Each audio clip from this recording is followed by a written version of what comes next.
Hello friends, welcome back to our YouTube channel.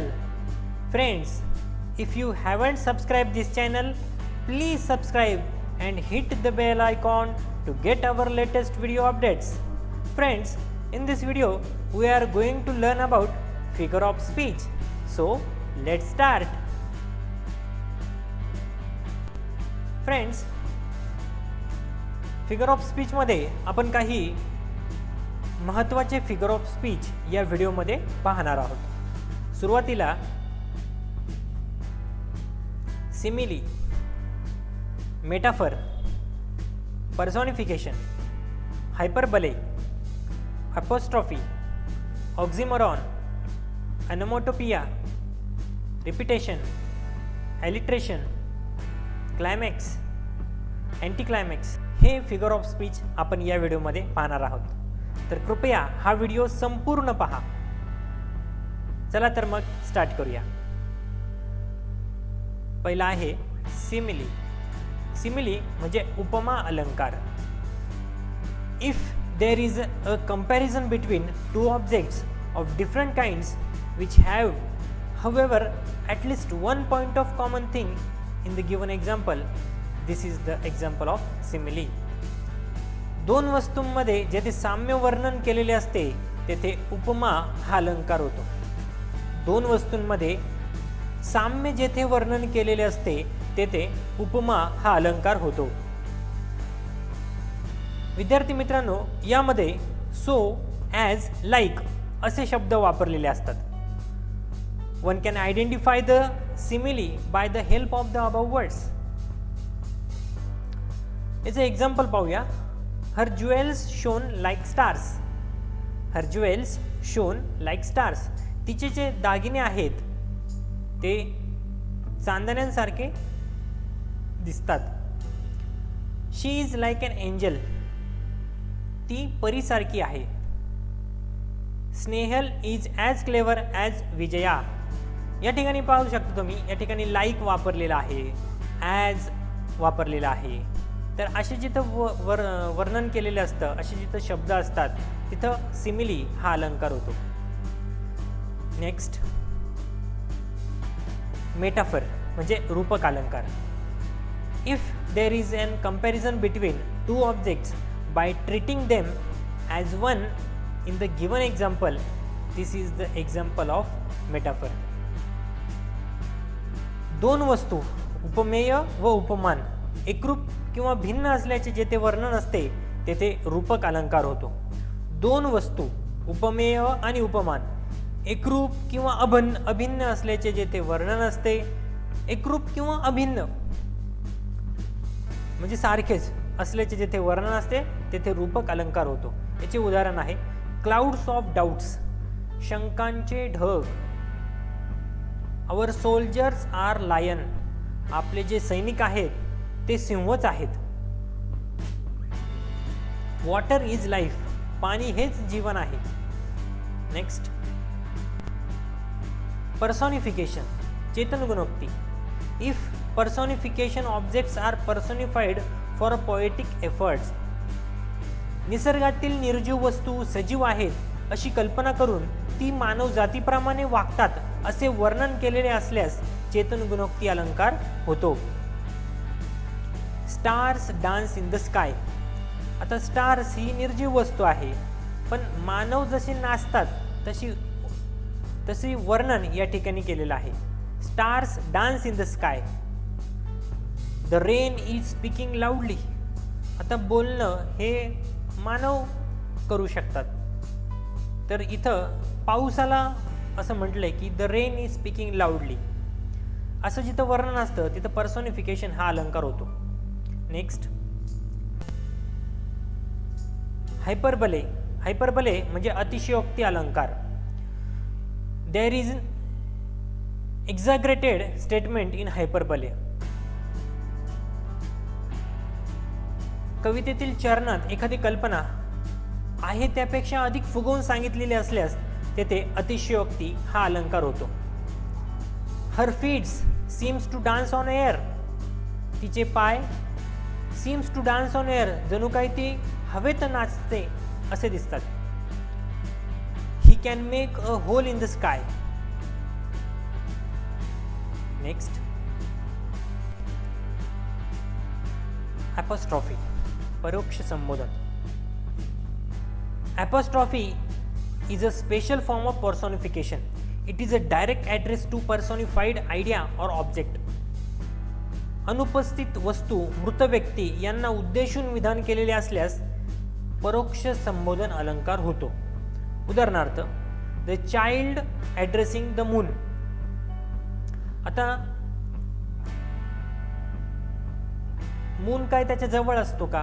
नाही, ते अनुपस्थित असतो, तरी पण तो मुलगा मूनशी बोलतोय. दुसरं, good bye my dear moon. परत एकदा मूनशी बोलतोय. Netaji, India is in need of you today. Netaji म्हणजे सुभाषचंद्र बोस यांची आज भारताला गरज आहे असं म्हटलेलं आहे. पण नेताजींशी जसं आपण बोलत आहोत, Netaji, India is in need of you today, जसं आपण त्यांच्याशी बोलतोय असं इथं वर्णन केलेलं आहे. नेताजी आता स्वर्गवासी झालेले आहेत. तर मग असे वर्णन जिथं असतं त्यावेळेस अपॉस्ट्रॉफी हा अलंकार होतो. Oxymoron. It consist in placing side by side two words of opposite meaning for the same person or thing to enhance the effect. या ठिकाणी हा असा फिगर ऑफ स्पीच आहे ज्यामध्ये जे शब्द वापरलेले असतात ते विरोधाभासी असतात, परस्पर विरोधी असतात. ते शब्द परस्पर भिन्न अर्थ व्यक्त करतात. उदाहरणार्थ, it is a open secret. आता ओपन आणि सिक्रेट हे दोन परस्पर विरोधाभासी शब्द आहेत. Next, all the politicians agreed to disagree. Agreed to disagree, आता हे दोन्ही शब्द विरुद्धार्थी शब्द आहेत. Next, he is clearly confuse of his decision. Clearly, confuse, clearly आणि कन्फ्यूज हे काय दोन्ही विरुद्ध शब्द आहेत. नेक्स्ट, अनोमोटोपिया, ध्वनी अनुकरणात्मक शब्द अलंकार. Onomatopoeia is a combination of sound in a word that suggests or imitates what the words refers to. वाक्यातील शब्दावरून नाद व आवाजांचा बोध होत असेल तर ध्वनी अनुकरणात्मक शब्दालंकार होतो. मित्रांनो, उदाहरण पाहूया. रसलिंग ऑफ लीव्स, पानांचा सळसळाट. ट्विटरिंग ऑफ टायनी बर्ड्स, लहान पक्ष्यांचा किलबिलाट. डाउन दे कम फ्लटरिंग. नेक्स्ट, रिपीटेशन, पुनरावृत्ती. If there is a repetition of word in the given sentence, this is the example of repetition. कवितेच्या वाक्यात चरणात एकाच शब्दाची किंवा शब्दसमूहाची पुनरावृत्ती झाल्यास ते वाक्य पुनरावृत्ती अलंकाराचे असते. कवितेच्या वाक्यात चरणात एकाच शब्दाची किंवा शब्दसमूहाची पुनरावृत्ती झाल्यास ते वाक्य पुनरावृत्ती अलंकाराचे उदाहरण असते. उदाहरण बघूया. I want to so many small moons of light. आता इथं स्मॉल हा शब्द डबल आलेला आहे, त्यावेळेस रिपीटेशन हा अलंकार असतो. Keep it my son, keep it. आता कीप इट हा शब्द दोनदा आलेला आहे, इथं रिपीटेशन हा अलंकार होतो. Red rose sweet, red rose sweet and round. Red हा शब्द दोनदा आलाय. नेक्स्ट, अलिट्रेशन, अनुप्रास. A repetition of consonant sound in quick succession at the beginning of word is called alliteration. A repetition of consonant sound in quick succession at the beginning of word is called alliteration. कवितेच्या चरणात शब्दाच्या सुरुवातीला पहिल्या बरं का एकाच अक्षराची पुनरावृत्ती झाल्यास तो अनुप्रास अलंकार होतो. एकाच अक्षराची पुनरावृत्ती झाल्यास तो अनुप्रास अलंकार होतो. बघा आता, Peter pick pipe of plastic, PPP. या ठिकाणी PP हा शब्द अक्षर काय आलेले, रिपीट झालेला आहे. Next, she sells sea shells down by the sea shore. आता इथं यस हा जो अक्षर आहे ते रिपीट झालेला आहे. Next, red red rose, R repeat झालेला आहे. विद्यार्थी मित्रांनो, हा फिगर ऑफ स्पीच आहे, हा शब्दाच्या अक्षराच्या ध्वनीवर अवलंबून असतो. शब्दाच्या आद्य अक्षराच्या ध्वनीवर अवलंबून असतो, आद्य अक्षरावर नाही. हा फिगर ऑफ स्पीच शब्दाच्या आद्य अक्षराच्या ध्वनीवर अवलंबून असतो, आद्य अक्षरावर नाही.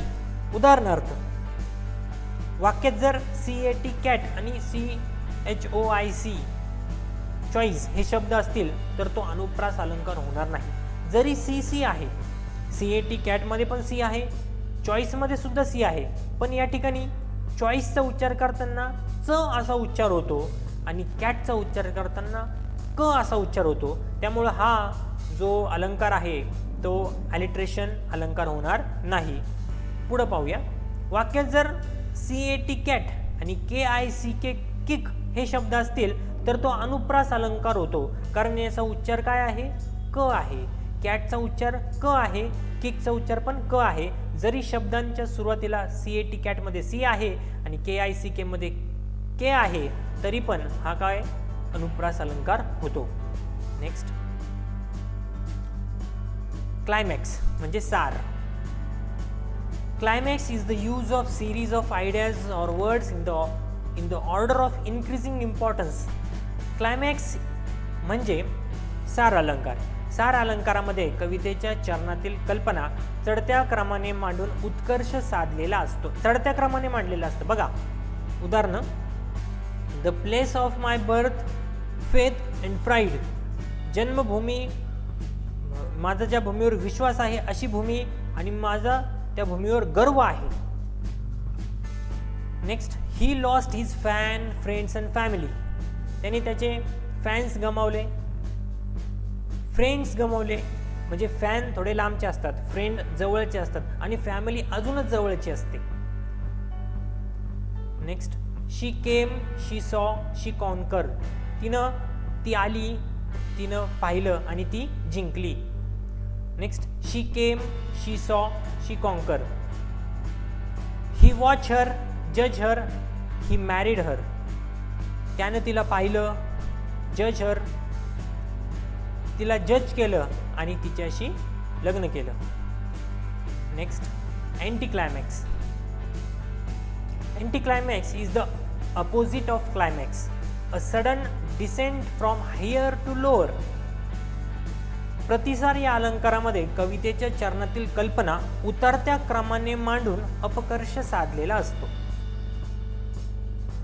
हा जो अलंकार आहे क्लायमॅक्सच्या विरुद्ध आहे. क्लायमॅक्समध्ये चढत्या क्रमाने सांगितलं होतं एखादी कल्पना, आता उतरत्या क्रमाने पाहूया. उदाहरण, he lost his family, car and he cellphone. आता फॅमिली खूप महत्त्वाची असते, त्यापेक्षा थोडी कमी महत्त्वाची कार असते आणि सेलफोन एक क्षुल्लक गोष्ट असते. मग ही उतरत्या क्रमाने एखादी कल्पना मांडलेली आहे, तर इथं अँटी क्लायमॅक्स हा अलंकार झालेला आहे. त्यानंतर I die, I faint, I fall. इथं कसं पाहिजे नव्हतं, आय फॉल, मग आय फेंट, मग डाय. इथं उतरत्या क्रमाने सांगितलं. इथं अँटी क्लायमॅक्स हा अलंकार आहे. विद्यार्थी मित्रांनो, कसा वाटला हा व्हिडिओ? संपूर्ण व्हिडिओ पाहिल्याबद्दल धन्यवाद. आणि तुम्हाला हा व्हिडिओ आवडला असेल तर लाईक करा, तुमच्या मित्रांपर्यंत शेअर करा आणि तुम्ही जर या चॅनलला नवीन असाल तर चॅनल सबस्क्राईब करा. चला तर मित्रांनो, भेटूया पुढच्या व्हिडिओमध्ये. Bye bye.